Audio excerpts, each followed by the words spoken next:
So, marami ang nalilito sa alternate picking. Yung ginagawa nila,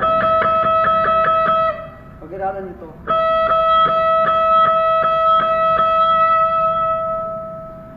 So, Kuya JM, ano yung alternate picking? Ito siya. Hindi siya ganun na.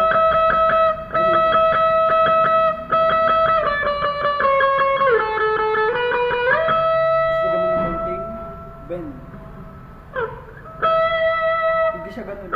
Hindi siya ganun.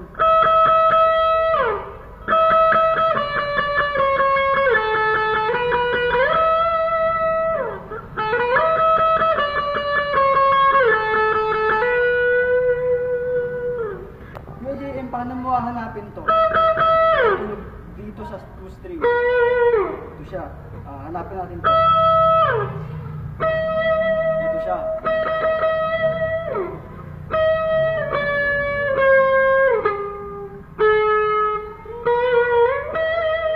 Dito madaling mag-bend kasi ito ang 2 string. So bago ko nga pala ituloy, ang gitarang ito ay Stratocaster type hollow.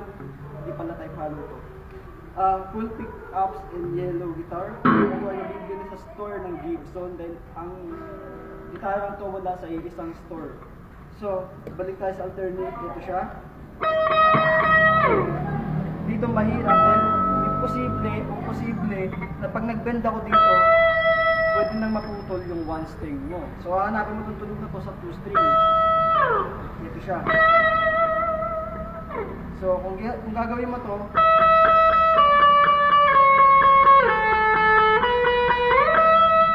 para madali mag-bend, dito ka na sa 2 string.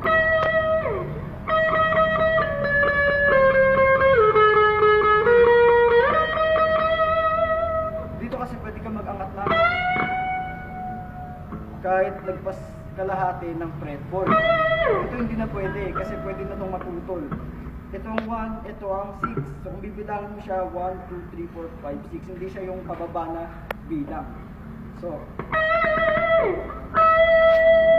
mas matining ang tunog nito kasi ito kasi pampakapal eh. Pag nilagay ko siya sa acoustic version,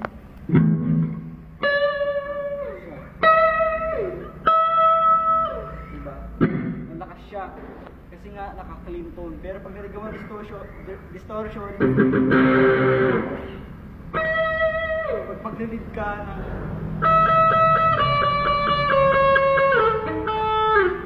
sumasabit siya kasi yung picking ko halos lagpas kalahati ng pick. Dapat ganito lang.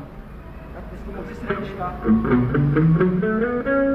dapat kalahati ng D chords yung mag-stretch mo. Ito yung tinatawag na pentatonic scale. Dito ka sa D. Ito kasi D rin to eh. Ito D.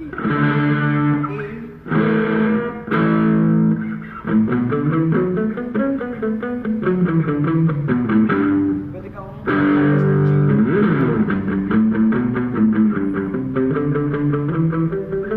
pababayan. Laging inaaral to ng mga gitarista.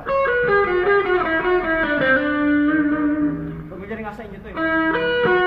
Diba? So paano nagagawa yun? Una sa 1, 2, 3, 4, 5. So 5 fret. Tapos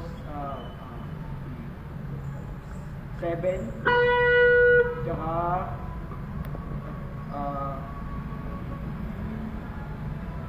9.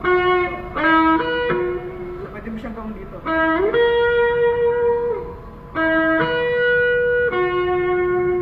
Hindi ko siya ginagawa sa mga ano kasi first of all, bawal siya. Tinuturo ko lang kung paano ginagawa kasi ito yung sa panahon kasi ng mga elementary days, ganyan. Ito yung sikat kasi pag hindi mo alam to, wala ka. Tsaka ito, sad to say na kapag alam mo to, habulin ka ng, alam mo na. So, ang dami nag-request ng The Joy. Joy pala. Pero JM, paano mo ginagawa to? Ito siya. Ito.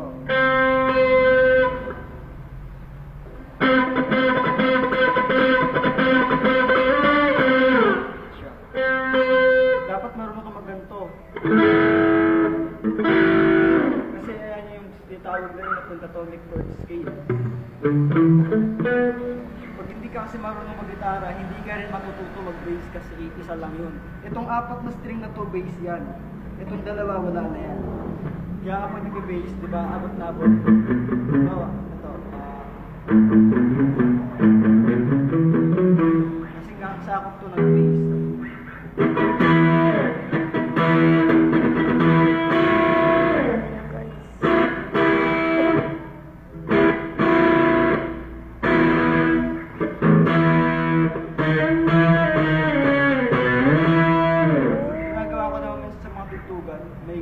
Pag ending pala, nilalagyan ko ng ganito. Sa mga tutugan, naglalagay ako ng syringe na ganun. Bakit kaya? Kasi parang may dating yung ending. Halimbawa,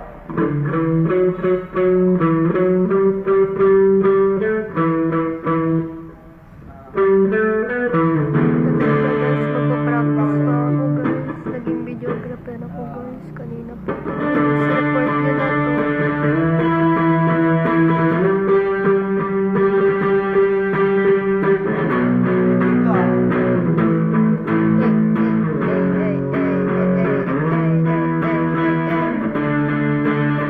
Galing, grabe.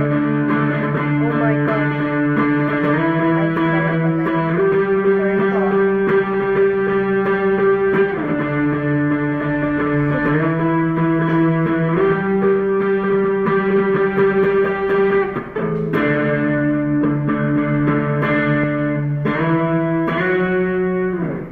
para hampas yung drummer ng tugtog tapos ending na. Kaya naglalagay ako ng syringe na ganun.